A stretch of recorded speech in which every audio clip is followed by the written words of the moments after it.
ठाणे महापालिका निवडणुकीदरम्यान शरद पवार गटाचे आमदार जितेंद्र आव्हाड यांनी निवडणूक प्रक्रिया आणि प्रशासकीय यंत्रणेवर तीव्र शब्दात टीका केली आहे. मतदान केंद्रांमध्ये नियमांचं उल्लंघन होत असून यामुळे लोकशाही धोक्यात आली असल्याचा आरोप त्यांनी केला. आव्हाड म्हणाले की महाराष्ट्रात लोकशाहीची अंतिम घटका मोजायला सुरुवात झाली आहे. संविधानानुसार मतदान केंद्राच्या 100 मीटर परिसरात कोणतेही बॅनर, प्रचार साहित्य असू नये, मात्र प्रत्यक्षात मतदान केंद्राच्या आतच बॅनर लावले जात आहेत. पत्रकारांना आम्ही परवानगी दिली आहे असं सांगितलं जात आहे.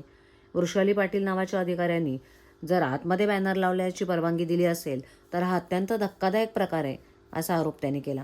प्रशासकीय यंत्रणेवर मोठा दबाव असल्याचा दावा करत आव्हाड यांनी निवडणूक आयोगावरही टीका केली.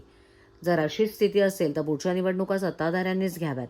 आयोगाला निवडणूक घेण्याची गरजच राहणार नाही, तसंच खर्चही वाढेल असा उपरोधिक टोला त्यांनी लगावलाय. ईव्हीएम यंत्राबाबत बोलताना आव्हाड म्हणाले की निवडणूक आयोगाची मस्करी सुरू आहे. डॉक्टर बाबासाहेब आंबेडकरांनी दिलेल्या लोकशाही व्यवस्थेचं वाटोळं होतंय असा आरोप त्यांनी केलाय. मतदानाच्या टक्केवारीवर भाष्य करताना आव्हाड म्हणाले की अशी परिस्थिती राहिली तर मतदानाची टक्केवारी वाढणार नाही. लोक मतदानालाच येणार नाहीत. दादागिरी, पैशांचे खुले वाटप, अधिकाऱ्यांचं सत्ताधाऱ्यांच्या बाजूने झुकणं आणि पोलिसांवरचा दबाव हे सर्वसामान्य नागरिकांना मान्य नाही असंही ते म्हणालेत. मतदान झालंय, कुठेतरी मतदारांची टक्केवारी वाढण्यात अपयशी पडतंय काय? हळूहळू टक्केवारी पण वाढणार नाही, टक्केवारी पण होणार नाही, लोक मतदानालाच येणार नाहीत. कारण का जिवंत लोकशाहीचं जी काही लक्षणं असतात ती दिसतच नाहीये. दादागिरी, पैशांचं खुलेआम वाटप, अधिकाऱ्यांचं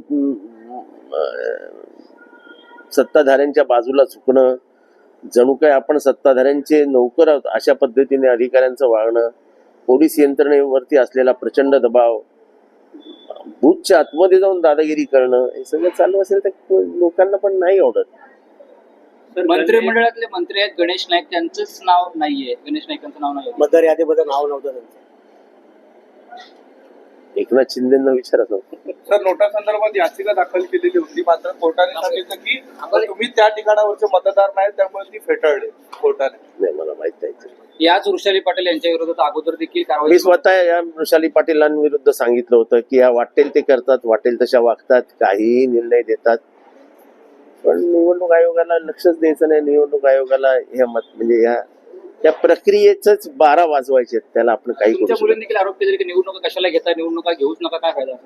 मग मी तर अजूनही म्हणतो की निवडणुका घेऊच नका. सत्ताधारी पक्षाला सांगा की तुम्ही घ्या निवडणुका आणि निवडून द्या. उद्या काय चित्र असेल ठाणे आणि मुंबईमध्ये? मला काय फार आशा म्हणजे फार काय आशा नाहीत. ओके.